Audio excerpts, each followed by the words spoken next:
আমার কাছে যদি কোনো ব্যক্তি জিজ্ঞেস করে তোমার কাছে পৃথিবীর সব থেকে শ্রেষ্ঠ সম্পদ কি, আমি বলবো সেটা হচ্ছে আমার মা এবং বাবা।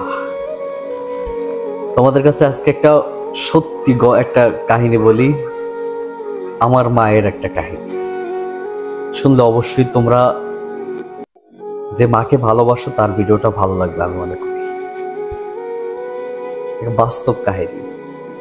আমি যখন বেকার ছিলাম, আমার চাকরি নেই, তখন আমি এক জায়গায় চাকরি নিই।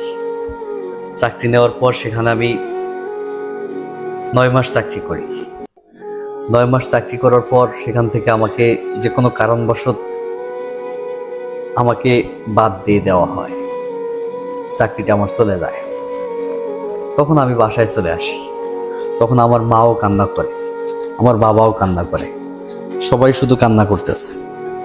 একটা চাকরিটা নিয়ে স্বপ্ন ছিল যে চাকরিটা নিয়ে সংসারে শান্তি আসবো। চাকরিটা ছিল গভর্নমেন্টের চাকরি, তো সেখানে আমি পরিপূর্ণভাবে পারমানেন্ট ছিলাম না। তো সেখানে আমি গেছি, পরে আমার চাকরি বাদ দিয়ে দিল। বাদ দেওয়ার পর আমি বাসায় আসছি, বাসায় সবাই কান্নাকাটি করতেছে। পরে মানুষের সাথে হয়তো ভালো ব্যবহার করলে তার ফল দেয়, এটা সত্য কথা। পরে আমি সেখান থেকে কিছু মানুষের সাথে এমন ভালো ব্যবহার করছিলাম, হয়তো সেই মানুষগুলো সেগুলো মনে রাখছে। সেখানে আমাকে চাকরিতে আবারও ডাকে। তো চাকরিতে আমি যখন আবার যাইতেছিলাম, তখন আমার মা এবং বাবার কদমে চুমা খেয়ে গেছিলাম। চুমা খেয়ে যাওয়ার সাথে সাথে আমার মা এবং বাবা বলছিল, বিশেষ করে আমার মা বলছিল যে আমার ঘাড়ে কপালে চুমা দিয়ে তারপরে বলছিল যে যা বাবা, তোর 6 মাসের ভিতর চাকরি, সরকারি চাকরি হবে। ঠিক আমি চলে যাই। যাওয়ার পর ঠিক 5 মাস পরেই আল্লাহর রহমতে নিয়োগ দেয়, সেখানে আমার চাকরি হয়।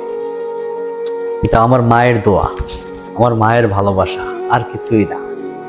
আমার মা দেখতাম প্রতিনিয়ত আমার মা কান্না করত, প্রতিনিয়ত আমার মা চোখের পানি ফেলতো রাত্রে তাহাজ্জুদ নামাজ পড়ে শুধু ছেলের জন্য।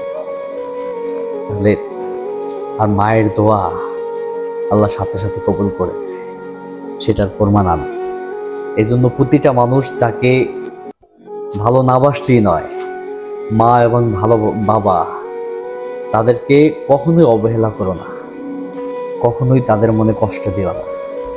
তুমি একটা কোটি কোটি টাকার মালিক হতে পারো, তাদের মনে কষ্ট দিলে তোমার সব টাকা পয়সা তোমার কাছে তুচ্ছ।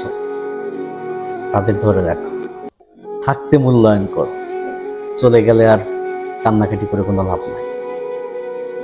এমন জীবনটা গড়ো যেন তোমার মা বাবা গর্ব করে বলতে পারে যে আমার শ্রেষ্ঠ সন্তান। প্রতিটা ছেলে মেয়ের এটা দায়িত্ব। তুমি যেমন ছোটবেলায় গর্ভে থেকে বের হয়ে দুনিয়ায় আসছো, তখন তোমার মা বাবা যেভাবে তোমাকে ছোট থেকে বড় করছে, লালন পালন করে, তোমার মা বাবাও যখন বৃদ্ধ হয়ে যাবে, তখন পুরোপূর্ণ দায়িত্ব তোমার। তুমি তাদেরকে ভালোবাসার চেষ্টা করো, তুমি তাদেরকে লালন পালন করে সারাটা জীবন কাটিয়ে দাও।